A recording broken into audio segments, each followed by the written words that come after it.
primero el poeta y el pájaro.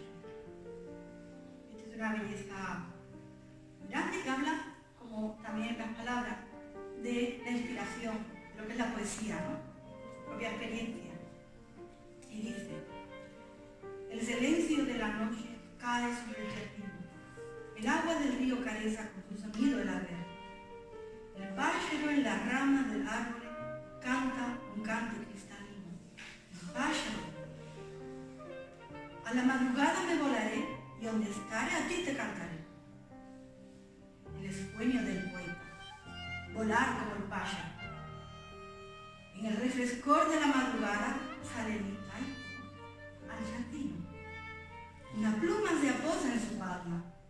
El pájaro le dice de longe: esta es mi alma. Tus palabras serán mi grano, hasta que acostaré de nuevo en tus ramos. El sol la relumbra, despunta la mañanada. Los ojos del poeta brillan con sonrisa. Junto al pájaro reciben el nuevo día.